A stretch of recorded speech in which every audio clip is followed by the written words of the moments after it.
Jornalista Beto Almeida, informações importantes nos repassadas aí pela superintendente do DENIT no Ceará, Líris Campelo, falando sobre BR-116 que cortam vários municípios do interior do Ceará a partir da região metropolitana de Fortaleza, sobre as obras da BR-020 ou 222 a caminho de Sobral e chegando a Tianguá, onde a população sempre cobra a retomada das obras de construção dos viadutos. E aí a gente vê, Luizador, claramente o seguinte, que são perspectivas para 2021. O que está sendo feito e executado nesse momento agora são obras, tapa-buracos nas rodovias federais que cortam aqui o estado, mas pelo menos são perspectivas boas, eu diria, criadas para 2021 em relação a essas obras federais. Dinheiro, pelo menos a bancada federal do Ceará vai acompanhar e cobrar no orçamento da União, tanto a aplicação dos recursos deste ano, quanto já a elaboração da proposta orçamentária de 2021. Aliás, Luciano, foi para isso, um desses objetivos foi que empresários cearenses estiveram semana passada em Brasília, em audiência com 5 ministros, exatamente para saber qual é a perspectiva real do governo federal em viabilizar essas obras que são estratégicas para o desenvolvimento do estado do Ceará. E daqui a pouco o jornalista Beto Almeida, na agenda do Bate-Papo Político, vamos falar sobre eleições municipais e também os bastidores da Assembleia Legislativa. Exatamente, Luciano, porque vai ter leitura aqui do caso André Fernandes. Alerta Geral.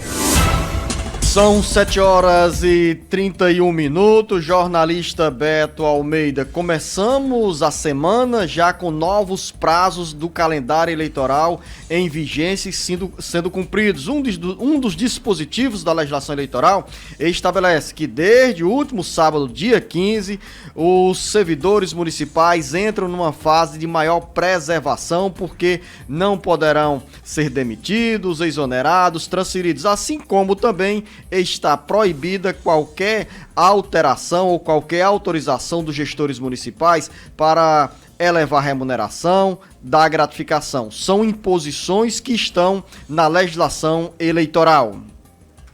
Beto Almeida, análise política com credibilidade e isenção. Esses prazos eleitorais, como você bem citou no caso específico aí, desde o último sábado, dia 15, que proíbe, por exemplo, nomear, proíbe contratar de qualquer forma, demitir, admitir, fazer qualquer tipo, por exemplo, readaptar, transferir servidores, tudo isso está proibido pelo prazo agora da legislação eleitoral, ou seja, 3 meses antes do pleito. É exatamente essas restrições que são colocadas, Luciano, para preservar a igualdade de oportunidade entre os candidatos que estão disputando as prefeituras nas eleições deste ano. Imagine se um prefeito, com o poder que ele tem, como o maior empregador que é, na maioria das vezes, dos municípios, principalmente aqueles de pequeno porte, se ele fica com essa liberdade, por exemplo, de transferir servidor de uma função para outra, de um lugar para outro, de demitir, de exonerar, imagina como isso iria desequilibrar o jogo eleitoral. Porque o poder de pressão que um prefeito tem já é enorme sobre o servidor. Então fica pelo menos garantido isso aí,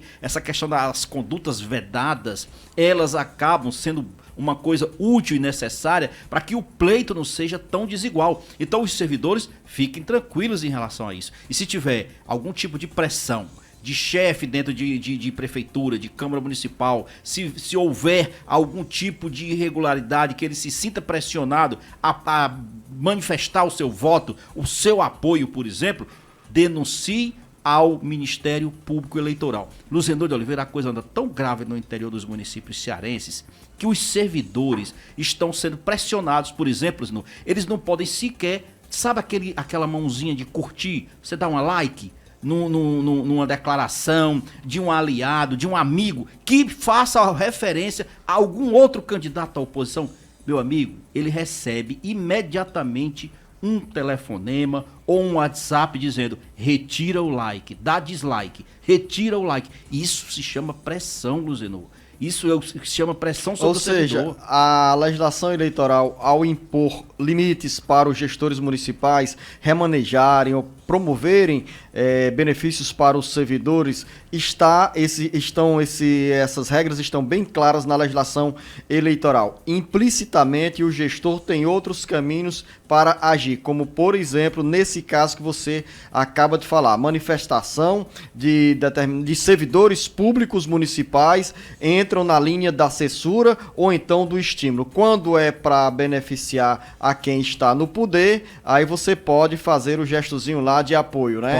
Pode dar o like, dá à vontade. Agora, se for o contrário, você imediatamente é pressionado. Isso, na realidade, é assédio moral. Não tem outra coisa, não. São 7 horas e 34 minutos, tem uma agenda longa de informações sobre a Associação Municipal, porque em Fortaleza, Beto Almeida, o deputado estadual Heitor Ferrer se mobiliza para viabilizar a candidatura pelo Solidariedade à sucessão do prefeito Roberto Cláudio. Quem tem as informações é o repórter Sátiro Salles. O deputado estadual Heitor Ferrer se mantém firme como pré-candidato do Solidariedade à Prefeitura de Fortaleza. Reconhece as limitações de estrutura partidária e tempo de propaganda no rádio e na televisão para enfrentar uma acirrada disputa eleitoral, mas vem recebendo apoio para se posicionar como alternativa aos eleitores que não querem o passado, o presente ou a incerteza na administração do município. Tenho recebido ligações de muitos médicos que se opõem ao que tínhamos no passado, ao que temos hoje e que não querem também a incerteza. Expõe Heitor Ferrer, que, sem citar nomes, se refere como passado à deputada federal e pré-candidata do PT, Luiziane Lins, que administrou a cidade por 2 mandatos, 2005 a 2008 e 2009 a 2012, ao modelo atual da gestão do PDT como presente e ao capitão Wagner, pré-candidato do PROS, como incerteza. O estímulo para entrar na corrida pela prefeitura, segundo Ferrer, surge não apenas da área da saúde, mas também de lideranças comunitárias e partidárias. Com informações do Ceará agora para o Jornal Alerta Geral, Sátiro Salles. E ainda sobre a corrida pela Prefeitura de Fortaleza, sem PSDB e MDB, republicanos podem ficar com a vice na chapa do capitão Wagner. Carlos Alberto. O pré-candidato do PROS à Prefeitura de Fortaleza, capitão Wagner, mantém diálogo com lideranças estaduais do MDB e PSDB, mas trabalha com um cenário alternativo, caso não conte com as 2 siglas no primeiro turno da sucessão municipal. O candidato a vice-prefeito poderá ser indicado pelos republicanos. O nome mais credenciado para essa posição é do suplente Ronaldo Martins, que volta à Câmara Federal com um pedido de licença do deputado Domingos Neto do PSD. Há pouco menos de 2 semanas para o início do período de convenções partidárias que começam no dia 31 de agosto e se estenderá até o dia 16 de setembro, os articuladores políticos do capitão Wagner intensificam contatos para atrair PSDB e o MDB. Wagner já conversou com as cúpulas das 2 siglas, mas encontra resistências em ambos os partidos. O capitão Wagner está nos bastidores em longas conversas com diferentes correntes partidárias. E se na aliança não estiver o MDB ou o PSDB, o Republicanos, braço político da Igreja Universal e com forte capilaridade eleitoral na região metropolitana de Fortaleza, poderá se credenciar a indicar o companheiro da chapa puxada pelo PROS. Com informações dos bastidores políticos para o Jornal Alerta Geral, Carlos Alberto. São 7 horas e 38 minutos. Jornalista Beto Almeida, são os movimentos na corrida das eleições municipais de 2020 pela Prefeitura de Fortaleza. De um lado, nessa fase, nós estamos hoje no dia 17 de agosto. Daqui a poucos dias teremos o início do período de convenções partidárias a partir do dia 31 de agosto, quando os partidos irão oficializar candidaturas, alianças, definir quem vai disputar as câmaras municipais, quem vai concorrer às prefeituras. Neste caso de Fortaleza, há uma movimentação muito grande porque 2 partidos que tiveram história na política do Ceará, ocupando o poder tanto no âmbito do Estado quanto no âmbito da Prefeitura de Fortaleza, que no caso o PSDB e o MDB, estão sem estruturas de pré-candidaturas mais definidas na sucessão do prefeito Roberto Cláudio e passaram a ser assediados tanto pelo PDT, quanto pelo PT, da deputada Luiziane Lins, e também pelo capitão Wagner, que é pré-candidato do PROS à Prefeitura de Fortaleza. Essa informação trazida pelo Carlos Alberto é real nos bastidores políticos, porque entende-se quando o Republicanos entra na briga ou é citado para ter o candidato a vice-prefeito na chapa do capitão Wagner, não nos esqueçamos que tem o Republicanos um braço político e eleitoral importante, que é a Igreja Universal do Reino de Deus. Exatamente, Luciano. E um detalhe que a gente tem que deixar claro aqui, você citou MDB e PSDB, dois partidos grandes, inclusive, lógico, nacionalmente, mas que aqui em Fortaleza, nessa atual conjuntura, eles não reúnem pré-candidatos fortes o suficiente. Ainda assim são bastante assediados. O eleitor pode estar se perguntando, nosso ouvinte, mas por que tanto interesse em dois partidos que nem nomes ainda fortes o suficiente tem para disputar? É exatamente isso. Eles têm um bom tempo de partido no rádio e na TV. E isso é importante, isso pode fazer a diferença, mesmo num período agora de pandemia. Aliás, principalmente em que os debates vão acontecer de forma muito virtual, em que o rádio e a televisão passam a ter um papel ainda mais preponderante. Então, daí, essa busca e esse interesse tão grande, por exemplo, pelo apoio do PSDB ou do MDB. Então, mas viraram verdadeiras noivas, Luciano. Há outro atrativo também, além do MDB, que tem a terceira ou quarta maior bancada na Câmara Federal, dispor de um extraordinário tempo de propaganda no rádio e televisão. O MDB tem também um fundo eleitoral que se torna atrativo, e quando os partidos entram nas coligações, acabam também por contribuir com o dinheiro do fundo eleitoral para as campanhas. Em tese é isso verdade. Nem sempre isso se confirme na prática, né? Assim, o dinheiro cai, aí já é outra história. Mas o fato, Zeno, essa busca do capitão Wagner por um partido de maior porte continua. Na realidade, o capitão, inclusive, na semana passada havia aí a questão de que ele iria anunciar o apoio, a adesão de um outro partido que viria da base do prefeito Roberto Cláudio. Ele não divulgou qual seria esse partido, mas naturalmente não é um desses partidos nem médios. Por isso que o Republicanos, diante dessa dificuldade, ganha sim a força e a possibilidade de ter um vice vindo do Republicanos para compor com o capitão Wagner. São 7 horas e 41 minutos. O cenário das eleições municipais está bem pertinho aqui do nosso dia a dia, principalmente das lideranças partidárias e políticas. Mas já há outra preocupação. Nesse momento, o jornalista Beto Almeida, grupos aliados ao presidente Jair Bolsonaro já querem fazer uma pré-definição sobre quem será o companheiro de Bolsonaro nas eleições de 2022. Dois cenários que estão no mesmo contexto político e eleitoral, com relação às eleições municipais e às eleições presidenciais, como conta agora o Carlos Silva. Se a discussão nesse momento, a curto prazo, é para a definição de chapas na corrida pelas prefeituras, as eleições de 2022 já estão na agenda dos partidos e em jogo a definição do futuro candidato a vice na chapa do hoje presidente Jair Bolsonaro. O cenário é antecipado por algumas nuances. Enquanto vê a aprovação do governo atingir índices recordes desde que assumiu o Palácio do Planalto, o presidente Jair Bolsonaro já pensa na melhor estratégia para seguir no poder em 2022, quando certamente enfrentará candidatos mais fortes daqueles que concorreram contra ele 2 anos atrás. Nessa articulação, um dos pontos-chave será a escolha do vice. Uma das possibilidades é de que o atual general Hamilton Mourão deixe o posto para dar lugar à ministra da Agricultura, Tereza Cristina. Existem sinalizações de que a saída do atual vice-presidente poderia ocorrer para Mourão concorrer ao governo do Rio Grande do Sul, seu estado natal. Dessa forma, o general seria um importante canalizador de votos para Bolsonaro no estado, sobretudo porque rivalizaria com o candidato da esquerda na disputa pelo Palácio Piratini. Uma eventual polarização, possivelmente contra o PT, tende a ser positiva para o presidente, apesar do arrependimento de alguns dos eleitores que votaram em Bolsonaro em 2018. Há quem não vote do partido do ex-presidente Luiz Inácio Lula da Silva de forma alguma. Com informações dos bastidores políticos para o jornal Alerta Geral, Carlos Silva.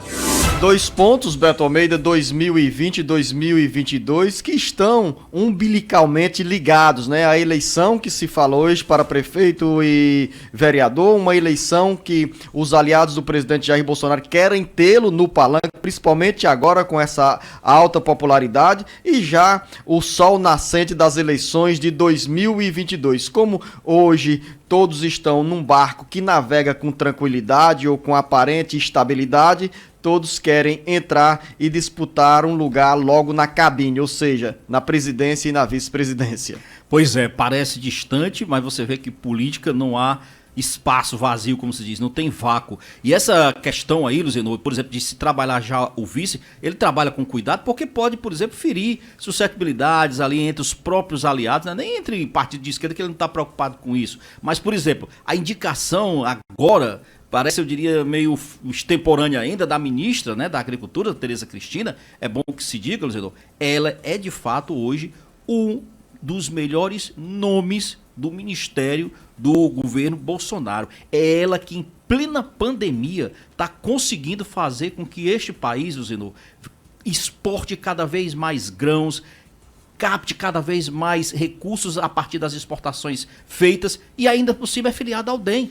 E então, está se credenciando para 2022. Para 2022. E daqui a pouco, no bate-papo político, que a gente estica por mais alguns minutos hoje no Alerta Geral, Beto Almeida, vamos falar sobre os bastidores da Assembleia Legislativa que andam fervendo. Pois é, então tem aqui a defesa que já foi, inclusive, pedida pelo deputado Sarto para quinta-feira. Você conta daqui a pouco mais detalhes. O Ceará inteiro ligado através da informação. Alerta Geral.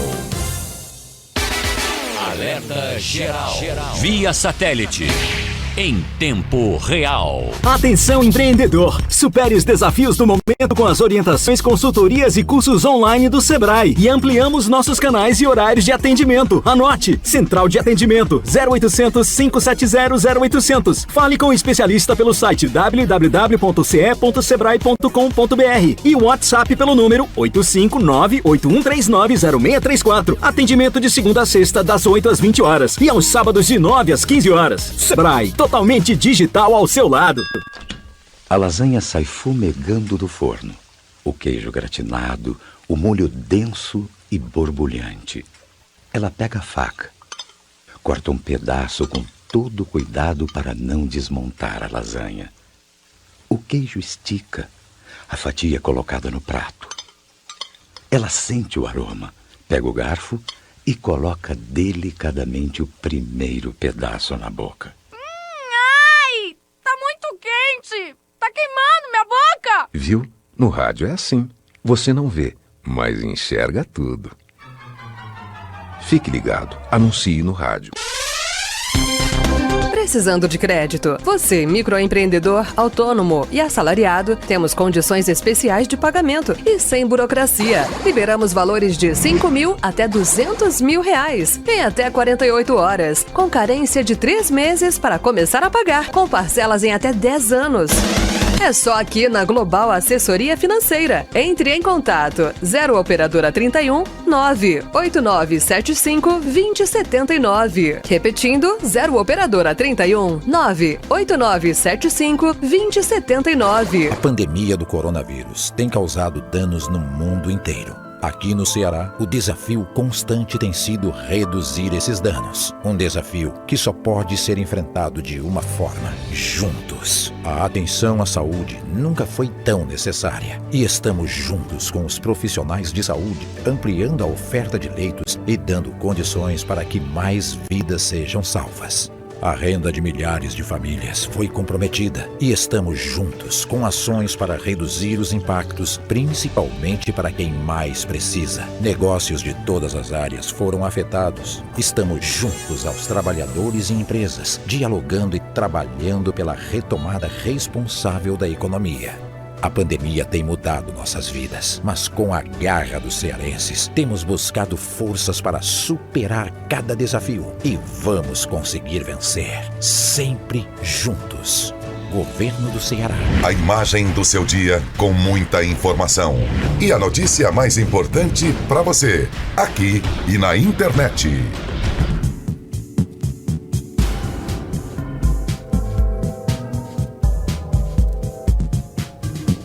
Alerta Geral. São 7h49. Antes de eu voltar à minha conversa com o jornalista Beto Almeida, neste bate-papo do seu café da manhã, vamos fazer um registro aqui sobre os nossos ouvintes. A Neide Marcos está em Baturité, o Kleber em Acopiara, o João Vieira em Saboeiro, ouvintes do jornal Alerta Geral, a dona Lene em Camucim, Raquel em Uruburetama, Aldair José Barbosa em Aracati e a Cícera em Quixeramobim. Daqui a pouco o jornalista Beto Almeida traz aí outra relação de ouvintes. Você pode mandar a sua mensagem para o nosso WhatsApp 085 99273 4353.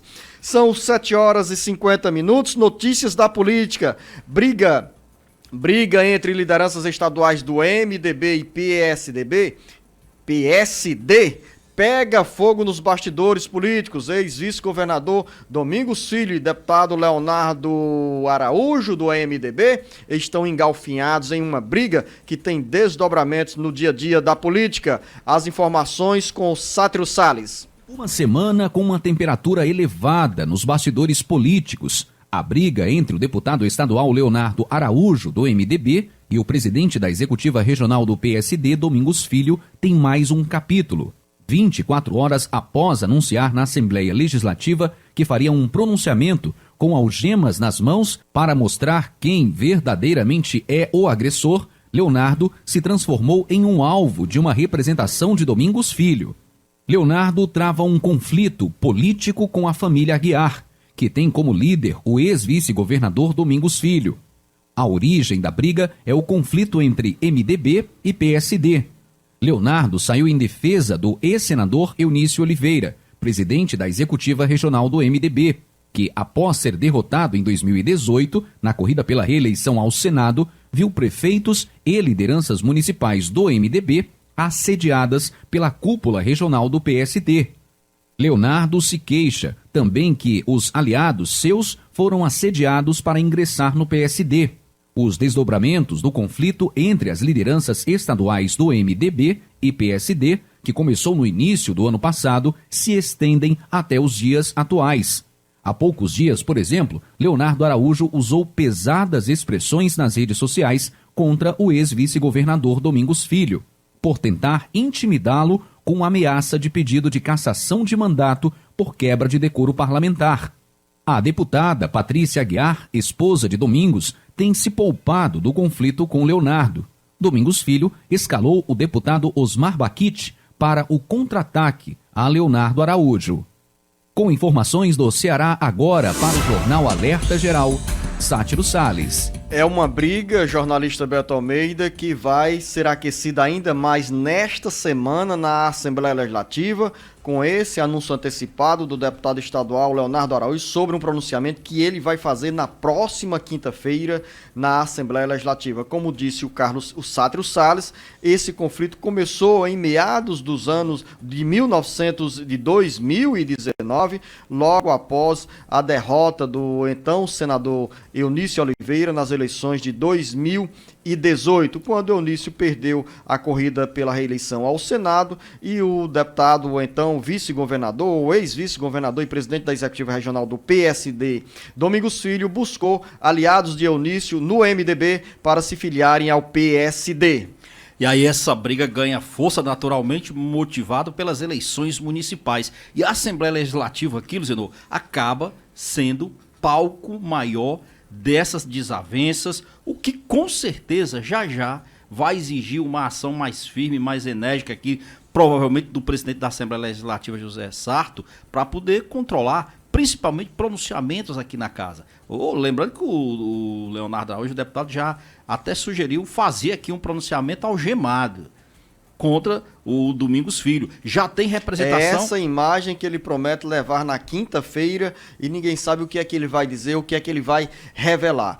E nesta semana também, Beto Almeida, tem mais uma etapa da discussão sobre o pedido de punição ao deputado estadual André Fernandes por quebra de decoro parlamentar. Aquela história lá do ano passado, quando ele acusou, ele disse que não acusou, mas os deputados entenderam que o André fez uma acusação contra o colega Nezinho Farias, a quem atribuiu relações com crime organizado. Como desdobramento dessa confusão aí, a Assembleia abriu um processo por quebra de decoro parlamentar contra André Fernandes. E nesta semana pode ter punição de suspensão de mandato. Promete ter o desfecho dessa questão, que já vem se arrastando desde o ano passado, Luzenor, e depois que foi feita a leitura, finalmente, né, do pedido aí de suspensão do mandato do deputado por 30 dias, do deputado André Fernandes, aí o presidente da Assembleia Legislativa, José Sarto, finalmente também publicou, Luzenor, no Diário Oficial, uma intimação. O termo é esse, é uma intimação mesmo. Intimando o deputado André Fernandes ou o seu advogado, pode ser um ou outro, a fazer na próxima quinta-feira a defesa em relação ao caso de que ele é acusado aí de quebra de decoro parlamentar. E isso quer dizer o quê? Que o deputado ou o seu advogado terão um prazo de 45 minutos aqui no plenário da Assembleia Legislativa, na sessão de quinta-feira, para fazer a defesa. Lógico que em seguida o próprio presidente José Sarto já pode decidir por colocar em votação aberta, não será secreta a decisão da casa. Para finalizar a nossa conversa aqui no Bate-Papo Político, uma informação que desperta a atenção de professores, secretários municipais de educação e estudantes da rede pública de ensino. Entra em votação nesta semana no Senado a PEC que transforma o Fundeb em permanente. Com as informações agora, Carlos Silva. As mudanças nos critérios de aplicação dos recursos do Fundo de Manutenção e Desenvolvimento da Educação Básica e de valorização dos profissionais da educação, Fundeb, estão a caminho para se transformar em realidade a partir de 2021. Os municípios do Ceará serão beneficiados diretamente com o aumento de verbas para a educação. As mudanças estão na proposta de emenda à Constituição, PEC, que será votada nesta semana pelo Senado. O sentimento entre os senadores, como expressou o senador cearense Cid Gomes, é de aprovação sem alteração do texto original oriundo da Câmara dos Deputados. Segundo Cid Gomes, sem modificação do texto pelo Senado, a emenda constitucional terá promulgação imediata. De acordo com a PEC, a complementação da União para o Fundeb passa para 23% em 2026, dos quais 5 pontos percentuais serão destinados especificamente para a educação infantil.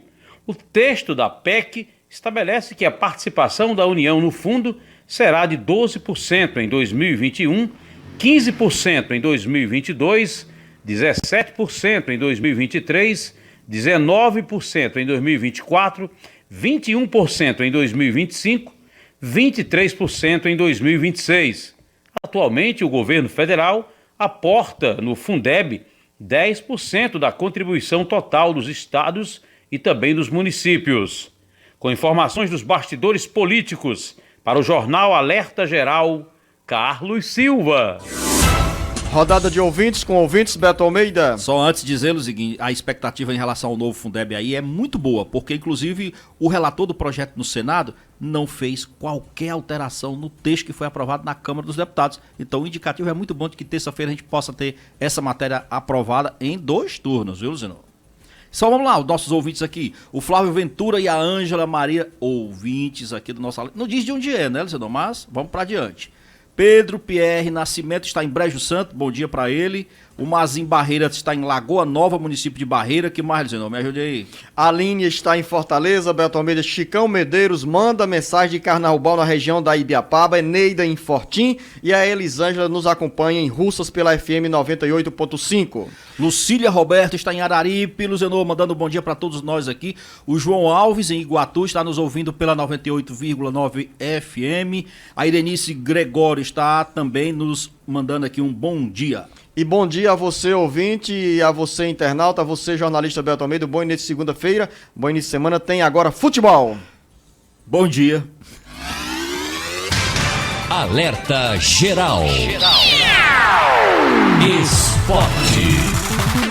Chegou a hora de falar de esportes. Vamos falando de futebol e também teve Fórmula 1. No futebol, na Série C, Remo 2, Ferroviário apenas 1. No próximo jogo, o Ferrinho joga em casa no sábado contra o Vila Nova de Goiás. Vamos agora falando da Série A, que teve a terceira rodada com os seguintes resultados: Grêmio 0, Corinthians também 0, Coritiba 0, Flamengo 1, Palmeiras 1, Goiás também 1, Atlético Mineiro 2, Ceará 0, Vasco da Gama 2, São Paulo 1, Bahia 2, RB Bragantino 1, Fluminense 2, Internacional de Porto Alegre 1, Atlético de Goiás 1, Sport também 1, Fortaleza 0, Botafogo também 0, Santos 3, Atlético do Paraná 1. A quarta rodada acontecerá no meio de semana. Vamos agora falando do futebol europeu. Na Europa League já tem finalista. O Sevilha, jogando ontem, venceu o Manchester United pelo placar de 2-1 e aguarda o seu adversário no jogo de logo mais às 4 da tarde entre a Inter de Milão e Shakhtar Donetsk. Já na Liga dos Campeões, sexta e sábado também teve jogo e jogo importante. O Barcelona jogou na sexta-feira contra o Bayern de Munique e, por incrível que pareça, foi goleado. Barcelona 2, Bayern de Munique 8, isso mesmo, 8-2. E no jogo de sábado, o Lyon venceu o Manchester City pelo placar de 3-1. As semifinais da Liga dos Campeões ficou RB Leipzig e Paris Saint-Germain, Lyon e Bayern de Munique. Diretores do Flamengo viajam para a Espanha para tentarem contratar um lateral para substituir Rafinha. O jogador em vista é o chileno Maurício Isla, que no momento está sem clube. Na Fórmula 1 aconteceu ontem o Grande Prêmio de Barcelona na Catalunha. Quem venceu? Mais uma vez Lewis Hamilton, Verstappen em segundo, Valtteri Bottas em terceiro. A classificação no momento do Mundial: Lewis Hamilton tem 132 pontos, Max Verstappen 95, Valtteri Bottas 89. Para fechar nossa participação no esporte de hoje, vamos trazendo uma notícia triste. 2 ex-jogadores morreram no final de semana. Zé Maria, ex-jogador do Fluminense, morreu aos 66 anos, vítima de câncer. Já o ex-zagueiro do Flamengo, Antônio Carlos, faleceu aos 58 anos de idade, vítima de Covid-19. Falando de esportes, de Assis Lira para o Alerta Geral. Obrigada pelo seu carinho e audiência. Em instantes no site cearagora.com.br, na íntegra todas as informações. Programa disponível em nossas redes sociais. A você, uma excelente semana, boa segunda-feira. Não esqueçam, nosso encontro em amanhã às 7 horas. Bom dia e até lá. Esta foi mais uma edição do Alerta Geral.